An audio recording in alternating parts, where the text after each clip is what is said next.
The sound of hurried footsteps echoed through the sterile corridors of Mount Auburn Hospital, each step quicker than usual. April Wilson had been carrying an uneasy feeling ever since she received a phone call from her father. Something about his voice, the weight behind his words, had unsettled her.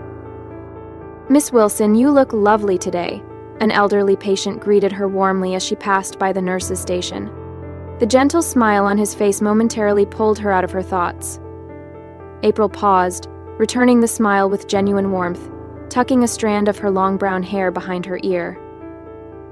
"Take care," she responded softly, her voice calm despite the turmoil in her mind. 7 years of nursing had instilled in her an unwavering composure, a quiet strength that reassured those around her. Her scrubs, though simple, suited her petite 5'3" frame perfectly, and her neatly tied hair and subtle makeup gave off an air of professionalism and reliability. But today, there was a shadow behind her usual serenity. In the break room, April let out a deep sigh, staring at the glowing screen of her phone. A message from her father stood stark against the background. "We're having a family meeting tomorrow. Catherine will be there too." The moment her sister's name appeared, her chest tightened involuntarily. 3 years. 3 years since she had last seen Catherine. Outside the hospital windows, the autumn foliage painted the world in shades of gold and crimson, a striking yet bittersweet reminder of the season that had forever changed her family. Her thoughts drifted back, unbidden, to the past. Catherine, her complete opposite in every way, statuesque and striking, her model-like height and flashy blonde hair always made heads turn. Always dressed in the latest designer brands, her makeup flawless, her nails perfectly manicured, Catherine thrived on luxury, attention, and influence. As a high-end real estate agent, she had mastered the art of networking with the elite, meticulously curating an image of extravagance on social media. And then there was Michael. Just the thought of his name sent a cold jolt through her veins. Her ex-husband. A cardiologist on the fast track to success, Michael had always been admired. Tall, lean, and sharply dressed, he commanded attention with his refined features and expensive suits. To outsiders, he was charming, confident, a man to be envied. But beneath the polished exterior lay a calculating mind and an unrelenting, domineering nature. A nature she had learned about too late. Their father, Joseph Wilson, was a stark contrast. A mild-mannered but strong-willed man, he had dedicated his life to medicine, building a distinguished career as a cardiac surgeon. His graying short hair and warm gaze carried the wisdom of years spent saving lives. He should have been enjoying a peaceful retirement by now. So why had he called for this sudden family meeting? Ever since losing their beloved mother 3 years ago, the family's dynamics had shifted drastically. Their mother had been the glue holding them together, a kind, devoted woman who had endured the agony of rheumatoid arthritis, yet continued to care for them until her final breath. And Catherine, who had abandoned their mother in her time of need and worse, had stolen April's husband. Why was she returning now? "April, could you help with blood draws on the 4th floor?" A colleague's voice pulled her back to reality. Pushing aside the storm of emotions, she nodded, rising to her feet with quiet determination. Compassion, sincerity, and an unwavering sense of responsibility. These were the qualities she had inherited from her mother. They were what had kept her standing, even when her world had crumbled. Outside, the evening sky bled into hues of deep orange and violet, casting an ominous glow over the city. Tomorrow loomed ahead, heavy with uncertainty. Her memories drifted further back, to a time before everything fell apart. She had met Michael in the hospital cafeteria 5 years ago, on a bustling spring afternoon. "Is this seat taken?" His voice had been smooth, confident. He was wearing his white coat, a soft smile playing on his lips. The cafeteria was crowded, and she had barely looked up before nodding. She hadn't known then that this single moment would change her life forever. Back then, Michael was already a rising star in the cardiology department, respected, well-liked, and ambitious. Their casual conversations during lunch breaks, their occasional overlapping shifts, what started as mere coincidences soon became intentional meetings. "How about dinner?" he had asked one evening, their first official date. She had felt out of place in the elegant Italian restaurant he had chosen, overwhelmed by the multi-course meal, the expensive wine, the glint of chandeliers above them. but Michael had been the perfect gentleman. Attentive, charming, effortlessly easing her nerves. Weekends became strolls along the Charles River, quiet afternoons at the Boston Museum of Fine Arts. Their romance blossomed under the envious eyes of others. He was the man everyone wanted, yet he had chosen her. "I've been waiting for someone as sincere as you," he had whispered on the night of his proposal, down on one knee at a romantic restaurant near Harvard Square. Outside the window, maple leaves swayed in the autumn breeze. It had felt like a dream. A perfect, beautiful dream. But dreams, she had learned, could turn into nightmares, and tomorrow she would have to face the past she had fought so hard to leave behind. The autumn wind danced through the air, swirling golden leaves around the church steps. Tears glistened in April's eyes as Michael gently placed the ring on her finger. Their wedding was a picture of perfection, held in a beautiful church and blessed by both families. April, radiant in her pure white wedding dress, caught sight of her mother's face, eyes brimming with tears of joy. Beside her stood Catherine, offering a reserved smile as she fulfilled her duty as maid of honor. Looking back now, April couldn't help but wonder, was there already something calculating hidden within that smile? Their newlywed life began like the pages of a fairy tale, the quintessential American dream. Each morning, April prepared lunch boxes with love, ensuring that Michael always had a home-cooked meal. The holidays were spent in a warm, shared routine, complete with brunches on lazy Sundays. The apple pie she had learned to bake from her mother quickly became Michael's favorite. She still remembered the way the stars had shimmered in the night sky during their vacation to Cape Cod, as if they were silently promising them a lifetime of happiness. But happiness, as she would soon learn, was fleeting. The changes were subtle at first. Michael's work hours stretched longer and longer. Late nights at the hospital became the norm, even on weekends and holidays. At first, April believed him, trusting that his surgical career demanded sacrifice. Then came the criticisms. Small, cutting remarks that stung more than they should have. "I wish we could eat at fancy restaurants like Catherine does. As a nurse, you can't really keep up with my social circle. Catherine has better taste than you, don't you think?" April swallowed her hurt and endured it all. She took over every household chore without complaint, accepting that dining out meant only the most expensive restaurants, where the bills piled up on their credit cards. She told herself it was just a phase, that love meant patience and understanding. Then, life dealt her another cruel hand. Her mother's health took a turn for the worse. The severe pain of rheumatoid arthritis had begun interfering with even the simplest daily activities.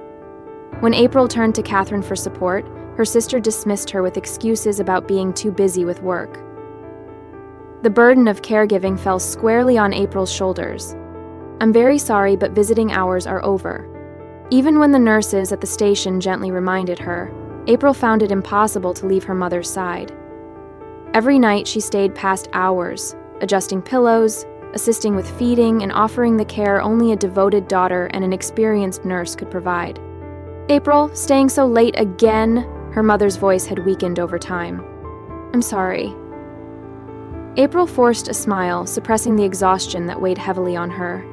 Balancing her demanding nursing job with the unrelenting responsibilities of caregiving had drained her more than she ever imagined. But she never wavered. Not for a second. Her mother needed her, and that was all that mattered. Meanwhile, Michael had grown increasingly distant. The warmth in his voice was gone, replaced by cold indifference. "Staying at the hospital again? Pay attention to me sometimes. Why don't you just leave the caregiving to a facility?" These conversations became routine, each one more detached than the last. Then, one fateful night, the truth unraveled before April's eyes. After working a grueling overtime shift, she headed to the hospital parking lot, eager to get home. That was when she saw them. Two familiar figures entangled in an embrace inside a sleek luxury car. Catherine and Michael. "Oh my, did we get caught?"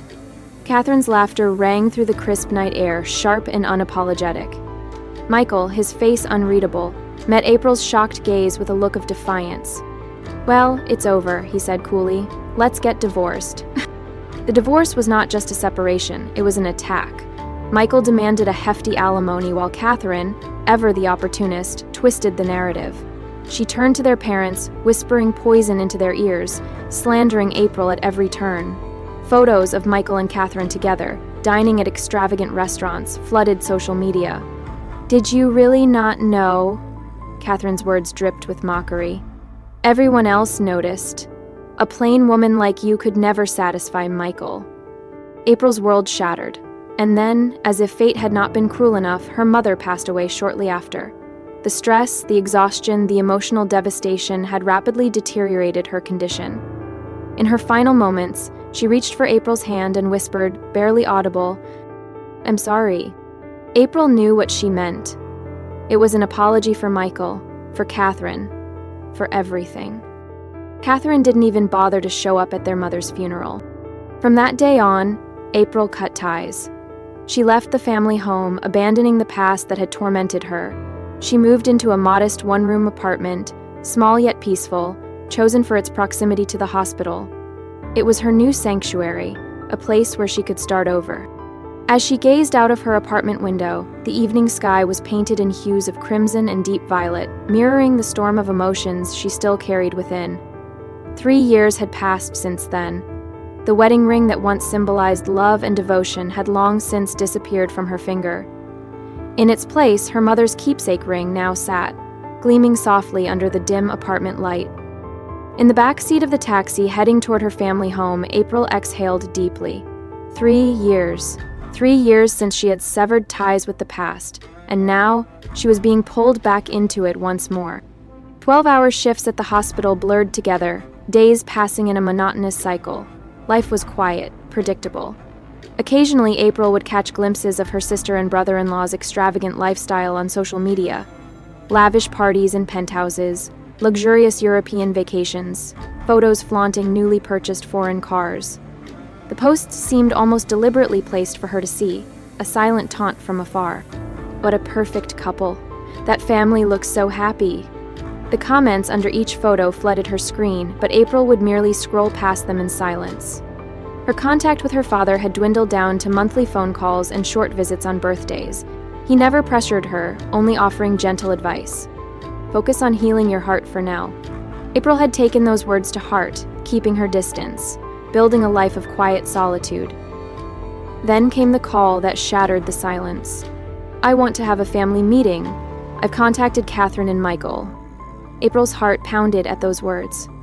As expected, her sister and brother-in-law responded instantly. Catherine wasted no time booking a suite in a 5-star hotel, while Michael, ever the strategist, began consulting with lawyers. It was obvious. They anticipated a discussion about inheritance. The taxi came to a halt in front of the family home. The Victorian-style house, built in the 1920 cess, stood just as she remembered, its dignified presence untouched by time. The white-fenced garden held remnants of her mother's cherished rose bushes, carefully tended in preparation for winter. April's steps toward the entrance felt heavier than she anticipated. The moment she stepped inside, she sensed something different. The living room, once warm and familiar, held subtle changes. But it was in her father's beloved study that the true shift was evident. A new file cabinet stood in the corner. On the computer screen, multiple PDF documents lay open. On the desk, stacks of neatly arranged paperwork caught her eye. Among them, bills from her mother's care facility. "Glad you could make it." She turned around to see her father. His salt and pepper hair and familiar warm gaze remained unchanged, but there was a quiet resolve in his expression. For 3 years, he had been quietly gathering evidence. Hospital security camera footage, unpaid notices from the care facility, copies of her mother's diary detailing her pain and abandonment, screenshots of Catherine's cold, dismissive text messages, and then, a glaring contrast, hundreds of social media posts showcasing the couple's extravagant, careless indulgences. "Today's the day to reveal everything." His voice was quiet but firm. The doorbell rang. The sharp clack of expensive high heels echoed through the hallway. Then came 2 familiar voices, dripping with disdain. "Still single? Hey, ugly, you haven't changed." April's body tensed slightly, but her father remained unwavering. The Wilson family living room had not lost its dignity. Framed family photos still lined the walls. A classical melody, Bach's Air on the G string, drifted through the space. her mother's favorite.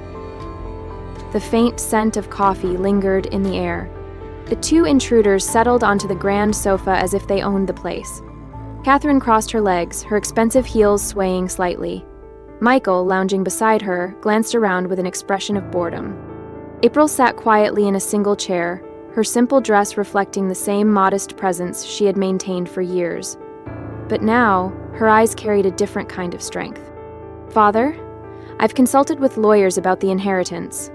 Catherine's voice was saccharine, sickly sweet. April's brows furrowed slightly at the word. "Yes, we've been thinking about the future."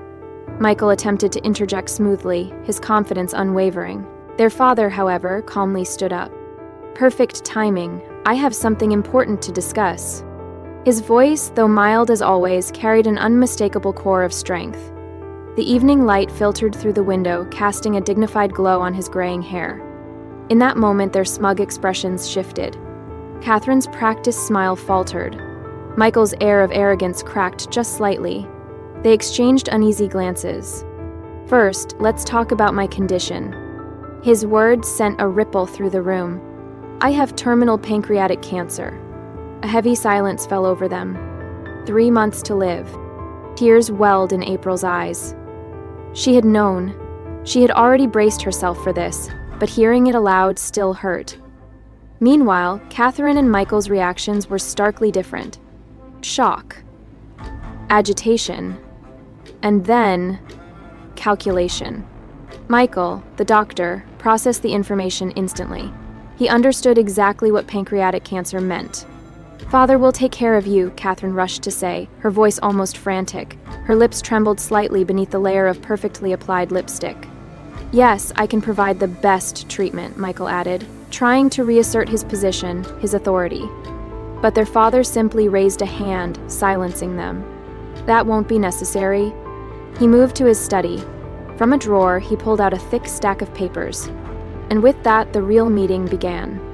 The thick envelope bore a notary's seal, a mark of formality and undeniable truth. Their father placed it on the table, his steady hands revealing no hesitation. "I want you to see this." The sound of the envelope being torn open echoed loudly in the heavy silence of the room. The weight of the moment pressed down on them all. Catherine's voice cracked. "These are records of your mother's care expenses," their father interrupted, his tone eerily calm. "Catherine, here are the records of the payments you were supposed to make to the care facility, and Michael, these are falsified medical certificates." One by one, the evidence was laid out in stark clarity.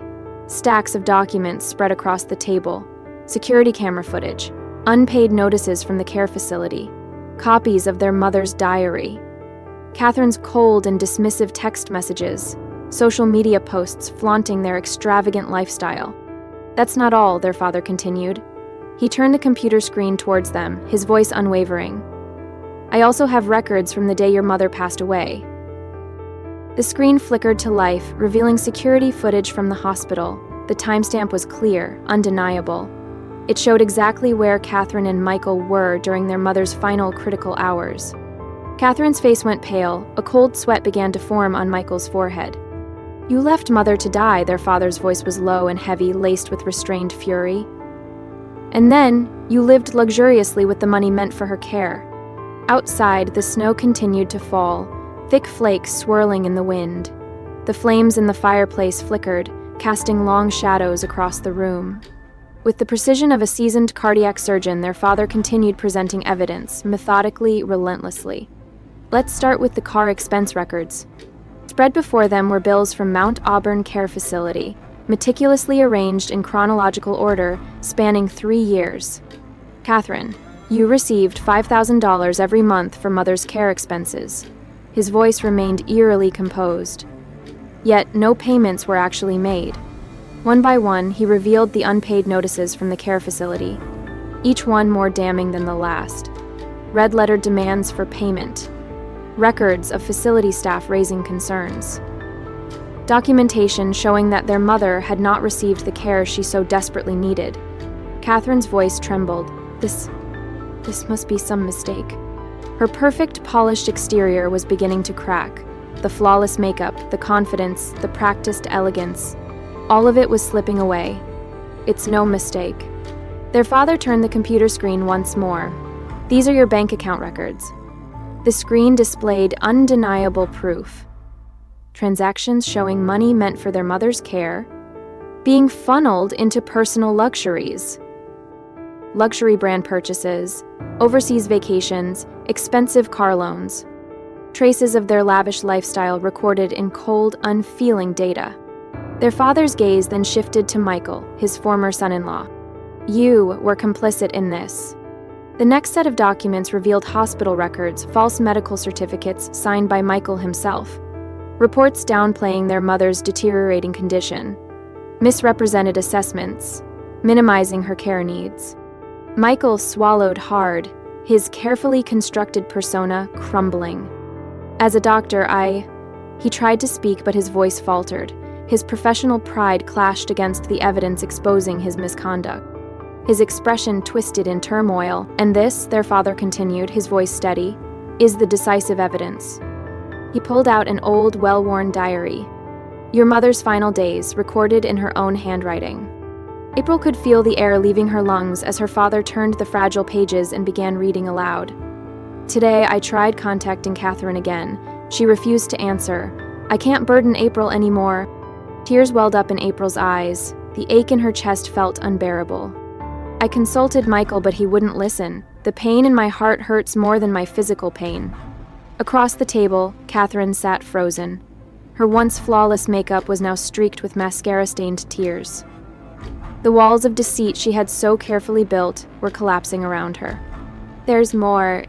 Their father reached for one final piece of evidence, the hospital's security footage from the day their mother's condition turned critical.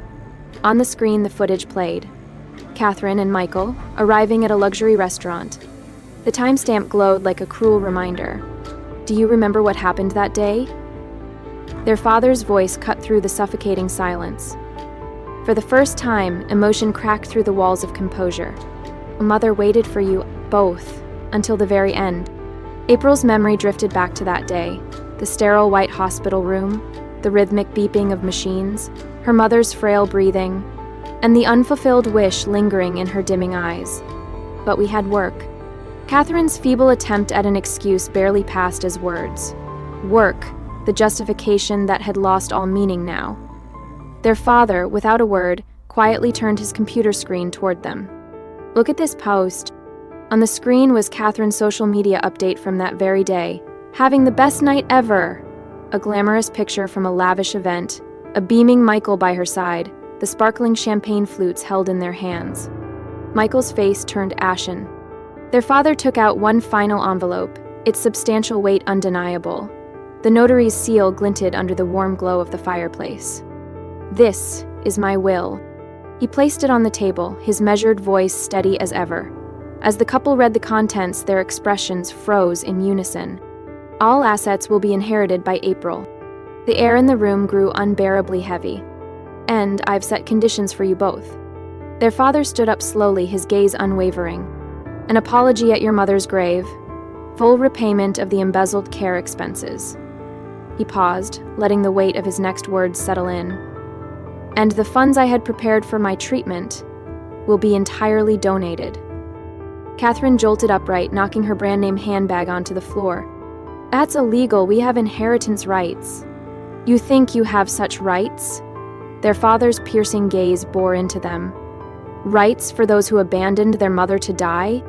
Michael could no longer mask his panic. As a doctor, his entire reputation, his social credibility, everything was on the brink of collapse. We have lawyers. Legally, this... Their father remained unfazed. All evidence is already stored in multiple locations, with lawyers and prosecutors. The room turned ice cold. You have two choices: accept the conditions, or... The rest didn't need to be said. Outside, the snow continued falling heavily. The warm winter days they had once shared as a family felt like nothing more than distant memories. In the dim firelight, their mother's cherished brooch shimmered one last time, signaling the end of an era. 1 year later, April stood in the garden of her father's house, inhaling the fresh scent of blooming roses. The flowers her mother had adored now flourished once more, filling the space with vibrant life. "Miss Wilson, congratulations on becoming head nurse." The recognition had been well earned. 7 years of dedication and hard work at Mount Auburn Hospital had steadily built her reputation, and now she had been promoted to head nurse. The trust and gratitude of her patients filled her with quiet pride. "Your devoted care back then helped me recover, Miss Wilson." Whenever she heard those words, April's thoughts always returned to her mother, the woman who had embodied both gentleness and unwavering strength. She had shaped the person April had become. The final 3 months with her father had been irreplaceable. The daily nursing was relentless, preparing meals, managing medications, ensuring his comfort. But each moment had been filled with love. One peaceful afternoon, her father had reached for an old family album. "April, shall we look through this together?" As they turned the pages, memories came flooding back. A young version of their parents smiling at the camera, little Catherine and April playing by the beach at Cape Cod, Christmas mornings spent beneath twinkling lights, happy moments frozen in time. "You are our pride, mine and your mother's." Those were the last words he spoke to her. On a serene spring morning, bathed in golden sunlight, he passed away peacefully, a framed photo of their mother resting in his hand. Meanwhile, Catherine and Michael's world crumbled. With their luxurious spending habits unchecked, they defaulted on their high-end apartment's mortgage, forced to give up the extravagant lifestyle they once flaunted. Michael's career suffered a disastrous decline, his reputation at the hospital shattered. Unable to endure the judgment of his colleagues, he transferred to a small clinic in a rural town. Catherine's glamorous social media presence faded into silence. No more designer brand tags, no more snapshots from first-class flights or five-star resorts. Her real estate sales plummeted, and one by one, her influential connections severed ties. Their relationship, built on greed and illusion, began to collapse. The bickering turned into full-blown blame-shifting. "It's all your fault. You're the one who wasted the money." The last time April saw them was at their mother's grave. Bound by the conditions of the will, they had come to offer a forced apology. But there was no arrogance left in them, no bravado. Just two figures, hollowed out by the weight of their own choices. April watched them in silence. There was no anger left in her heart, no resentment, only a quiet understanding of life's irony, of the inescapable reach of karma. Now, standing in her family home's garden, she let the spring breeze wash over her. The scent of roses drifted through the air as she sat on her father's favorite bench, basking in the warmth of the afternoon light. On her finger, her mother's keepsake ring gleamed softly. Planting new flowers was her way of honoring the past. Tending the garden meant preserving family history. Cooking carried forward her mother's love. In these small, daily acts, she had found healing. "Dad, Mom, I'm happy." Her quiet voice lingered in the air, carried by the wind. "Thanks to you both, I can live strongly. Please keep watching over me." A bird's song answered softly. The flowers swayed in the breeze. The past was no longer a burden. It had become a precious part of her, a force that had helped her grow. From inside the house, the melody of Bach's Air on the G-string floated through the open window. April closed her eyes, smiling as she looked up at the sky. The gentle spring sunlight embraced her, warm and full of promise. Looking back on everything I have endured, I realize that life has a way of teaching us the most valuable lessons through pain and betrayal. The greatest lesson I have learned is the importance of self-worth. I spent years sacrificing for people who never truly valued me, believing that enduring suffering was a testament to love and loyalty. But love should never come at the cost of losing oneself. Family is not just about blood, but about those who stand by you when everything falls apart. My mother's unwavering love, my father's quiet strength, and even the memories of those who wronged me shaped the person I am today. I choose to let go of resentment, not for them, but for myself. Because carrying hatred only weighs the soul down. Healing is not about forgetting the past, but about embracing it as a part of our growth. Every struggle, every heartbreak, every betrayal was a stepping stone leading me to where I am now. To those who listen to my story, I say this: do not let others define your worth. Do not waste your life trying to win the approval of those who will never appreciate you.